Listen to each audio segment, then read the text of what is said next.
प्रिय छात्रों, नमस्कार। आज हम आपके लिए डिफरेंस इक्वेशन से संबंधित एक प्रॉब्लम सॉल्व कर दिखला रहे हैं। आज की प्रॉब्लम है solve the difference equations ux + 2 - 4 ux + 1 + 13 ux = 0।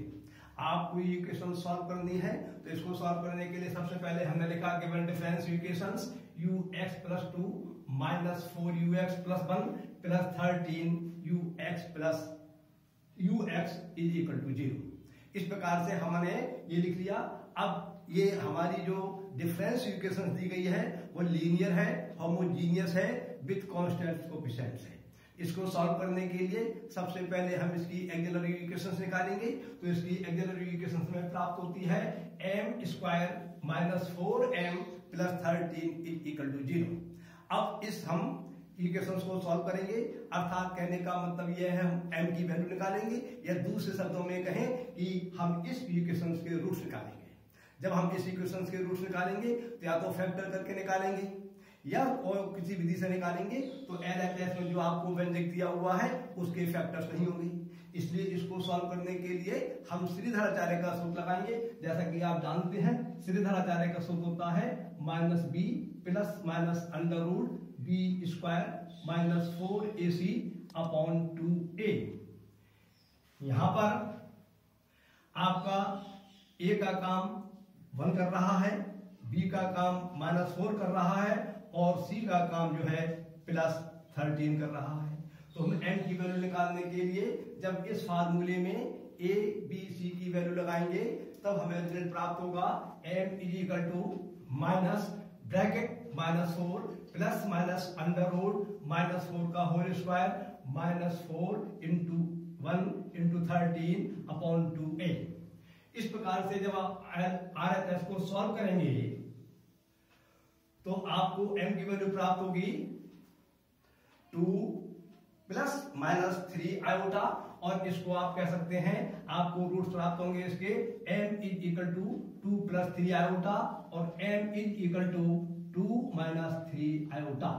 अब हम देखते हैं, हमने जब ऑक्सिलरी इक्वेशंस को सॉल्व किया तो उसके जो रूट्स निकल के आए, अर्थात m की वैल्यू जो निकल के आई वो हमारी कॉम्प्लेक्स है और नॉन रिपीटेड है।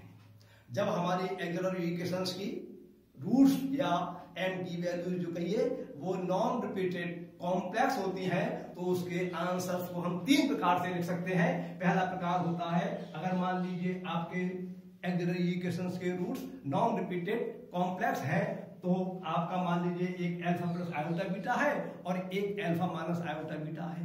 तो इसको हम इस प्रकार से लिख सकते हैं ux = c1 bracket alpha plus iota beta की whole power x + c2 into bracket alpha minus iota beta की होल पावर x।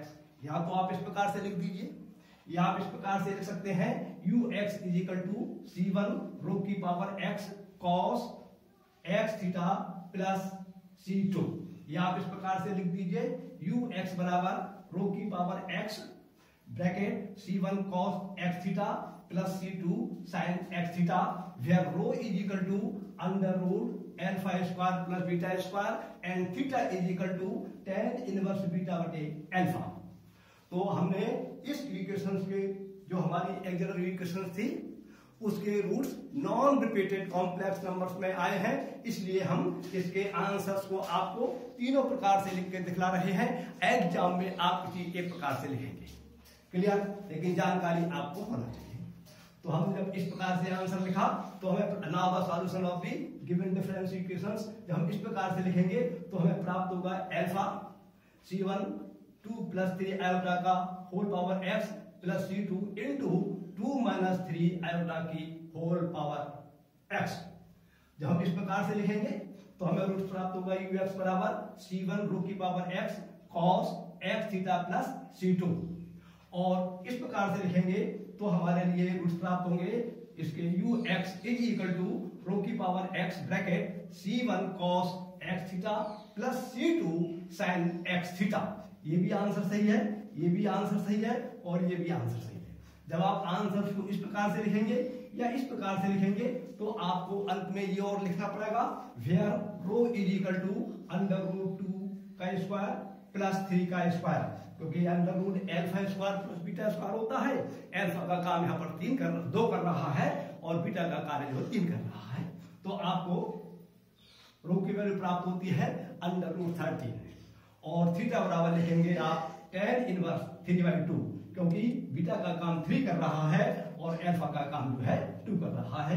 इस प्रकार से जब आपको लिख देंगे तभी आपके आंसर हो जाएंगे। जब आप इस प्रकार से लिखेंगे तब तो कोई बात नहीं है, इस प्रकार से लिखेंगे आंसर या इस प्रकार से लिखेंगे तो आपको लास्ट में ये और लिखना होगा।